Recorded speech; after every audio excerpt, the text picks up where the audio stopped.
আমি আর আমার বাবা গেছিলাম বিকালবেলায় আমাদের ভেড়িতে মাছ ধরতে। আর এই পাইপটা আমাদের ভেড়ির মধ্যে ফেলে রেখেছিল বাবা জিওল মাছ ধরবে বলে। আর দেখো এই পাইপের মধ্যে এক গাদা জিওল মাছ ঢুকেছে, আর এরকম করে অনেকগুলো জিওল মাছ বের করেছিলাম। আর তারপরে বাবা মেরেছিল খ্যাবলা। তো চলো ভিডিওটা প্রথম থেকেই শুরু করি।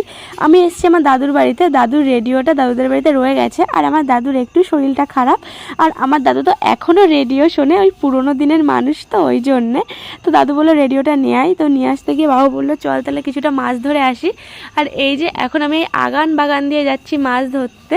আর দেখো এই সামনে আমাদের ভেড়ি, রাস্তা দিয়েও যাওয়া যায়, তো আমরা এই ভিতরের রাস্তা দিয়ে যাচ্ছিলাম আমাদের বাঁশবাগানের মধ্যে দিয়ে গিয়ে।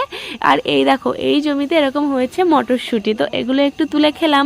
আর এই যে ড্রেন দিয়ে জল যাচ্ছে জানো তো, আগেই ড্রেনে জল যেত, আর ছোটোবেলায় এর মধ্যে আমি মাছ ছেড়ে দিয়ে আবার ধরতাম। আমার তো বেশ ভালো লাগতো। আর এখনও আমি বাবাকে সেটাই বলছিলাম যে মাছ ধরে নিয়ে আসার সময় এর মধ্যে ছেড়ে দিও। মানে ওই ছোটো ছোটো পুঁটি মাছ, চ্যাং মাছের বাচ্চাগুলো আমি ওর মধ্যে ছেড়ে দিতাম, আর ওই মাছগুলো ধানের জমিতে চলে যেত। বেশ মজা লাগছিল এগুলো করতে, ছোটোবেলার কথা মনে পড়ে গেল।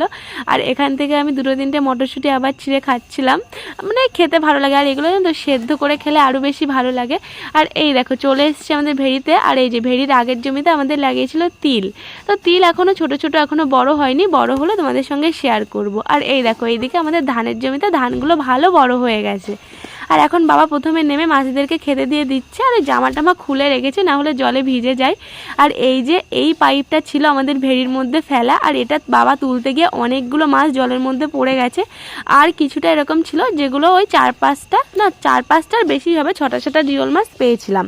আর তারপরে এগুলো ধরা হয়ে গেলে এই মাছগুলো জানো তো এই যে ঘাসের মধ্যে ঢুকে গেছে, আমি খুঁজেই পাচ্ছিলাম না যে কোথায় গেল। এই দেখো এতগুলো জিওল মাছ পেয়েছি। আর এর মধ্যে অনেকগুলো কাঁকড়া ছিল, কাঁকড়াগুলো আর আমরা নিইনি, কারণ আমাদের বাড়িতে কাঁকড়া খেতে কেউ অতটা পছন্দ করে না। ওই আমি মাঝে সাঝে একটু ভিডিও টিডিও করি তার জন্য ধরা হয়, না হলে তো কেউ খেতই না। আর আমারও অতটা ভালো লাগে না, মানে যদি অন্য কোনো কাঁকড়া, মানে সমুদ্রের কাঁকড়া খেতে ভালো লাগে, কিন্তু এরকম দেশি এই মাঠের কাঁকড়া খেতে আমার অতটাও ভালো লাগে না। আর তারপরে বাবা আবার এই পাইপটা এরকম পুকুরের মধ্যে ফেলে রাখলো। আর তারপরে দেখো এটার মধ্যে কিন্তু আবার জিওল মাছ ঢুকবে কিছুদিন পরে। আর এখানে বাবা চলে এসছে খ্যাবলা মারতে।